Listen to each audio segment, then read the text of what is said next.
This morning in Health Watch, hooked on video games. We're talking about young people who play for hours, even days at a time. Now, the American Medical Association may be ready to call that a psychiatric disorder. Let's talk about it with Dr. Timothy Fung of the UCLA Semel Neuropsychiatric Institute and Hospital. Dr. Fung, good morning. Good morning. First, we'll determine for us what is a psychiatric disorder. What will determine if something is or isn't in that category? Well, what determines that is if a set of formalized criteria that we've determined through research as well as clinical experience actually tell us that this is an actual brain disease or a psychiatric disorder. It has to be consistent, it has to be reliable, and it can also has to be universal so that we can show it throughout the world and have the same disease represented. So it sounds like being addicted to video games can realistically fall into this category, or no? Yeah, conceptually, yes. As it stands right now, we just don't have enough good, solid research to actually tell us whether or not this is an actual psychiatric disorder.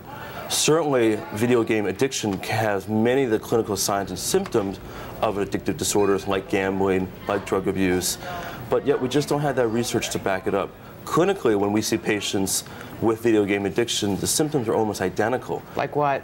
Primarily the loss of control, inability to stop, the preoccupation, and really that fundamental symptom of video game play disrupting a person's life, and they continue to play despite adverse consequences caused by their video game play. It can be very disturbing to a lot of parents, and you say that the warning signs a parent should look for to see if their child is addicted to video games include, we have a list here, let's put up on the screen, grades dropping, personality changes, loss of interest in other activities. Give us a few examples of personality changes a parent might see.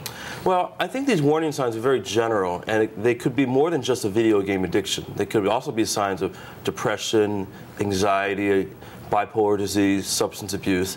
But the kind of personality changes I've seen with patients presenting with video game addictions tend to be irritability, more depressed. They're just not themselves. They don't enjoy things anymore. So what should a parent do?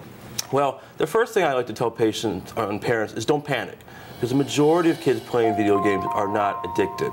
And what they really need to do is to get informed and get involved with their child. And for folks that are really concerned about their child, they're going to know it. They're not going to be going to school. They're not going to be participating in activities they used to love.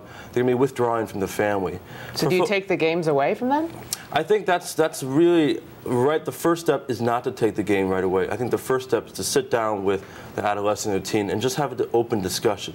Just like we would have an open discussion whether it's gambling or drugs. It's the same thing with video games, to really talk to the adolescent about what's the meaning of the video game play to them and what's going on in the other aspects of their lives, grades and friends. Dr. Timothy Fung, thank you so much. You're welcome.